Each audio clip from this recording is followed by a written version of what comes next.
Good morning. I just want to let some of the politicians know that if you have a lawsuit against me, just so you know, there's a series of TikToks that I have to go through.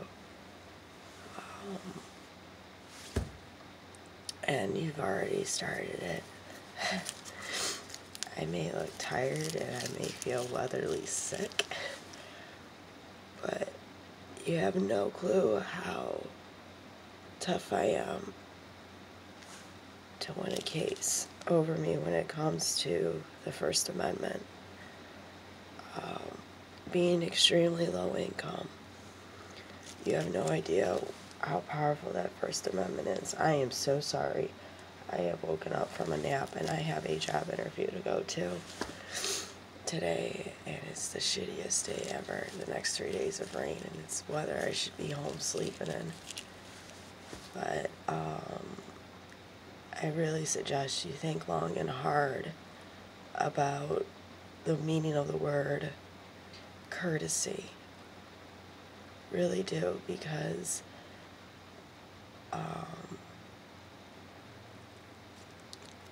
I can define it in the most literal, logical sense, and you guys would still lose. A lot of us low-income people have something called courtesy, and when we say no the first time, but you keep pushing it, we're very courteous. It's no different than being a neighbor to somebody you don't want to be a neighbor to. I strongly advise that you sit down and reconsider what I'm saying. If someone says no, the word is no. Okay? If I've mentioned, no, I don't support you, but I will contribute, what that means is that you've got a couple letters of checks coming, but then you need to stop. Those are those kind of campaign courtesies. And you have continued to push and pursue, continue to push and pursue. And what gets me is that how the southern states don't understand this political courtesy. You established it, you created it, and then you've created a book called To Kill a Mockingbird about it. It's an indirect, or how we call it in math, an implicit theme, okay? It's called being courteous, but at the same time you have to stop it. And I'm pretty sure the last TikTok we went through, it was made very clear to knock it the fuck off. I'm asking you please, because last night I went through something, and this African American female had the nerve to tell me I don't have the right to protect myself in the event that she decides to personally lawsuit me. Okay, well, you know what? I have the right to do whatever I choose to do as long as it follows the First Amendment in protecting my rights in the event that I can't obtain the most of my rights. That's part of the First Amendment. Here in Michigan, like I said, our first and number one political terrorist group is Black Lives Matter. It has been, always will be. The second one is the Muslims.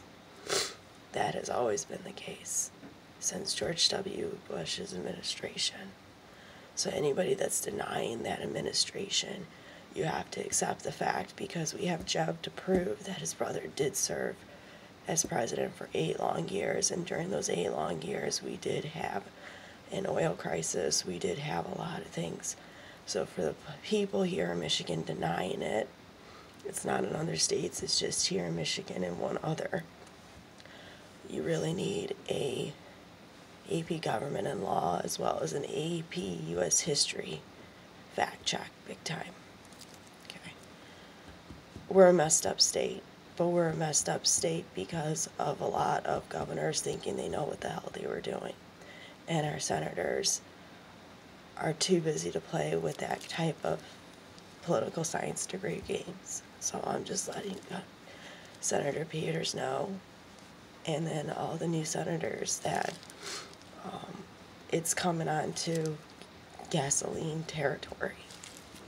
And technically that's TSA, that's Homeland Security. It really is. And the problem is that Black Lives Matters has enough money to pay a police department, just like Donald Trump's few supporters have enough money to pay for a judicial judgment, which is part of another TikTok. And that TikTok includes Ohio. So we have a lot of issues here. But the number one thing is that you're dealing with somebody that is truly a heavy First Amendment person. I don't have a lot of money to spend on a lawyer, and I don't have a lot of money to spend on a new fucking degree. It's not worth it right now, especially when we're going to come right back through to December 19, 2015. I mean, is it a repeat? Absolutely. Absolutely. Every crime repeats itself if the intention is dishonest. Fortunately for my case in the family, we have Class A pedophilia, and that was brought to everybody's attention, and everybody knew what that entailed. So that was like it's like one of these fucking TikToks. So we can't resolve it and we can't cure it. It's part of the family. And it just happens. Just letting you know. Alright, I'm on my way, and once again, another 60 days of no spending. At least nothing above $500. So, oh yes, legal matters impending in any way possible. I do my own little personal bond, just to keep in mind that anything can happen, even if you have all the right evidence. So.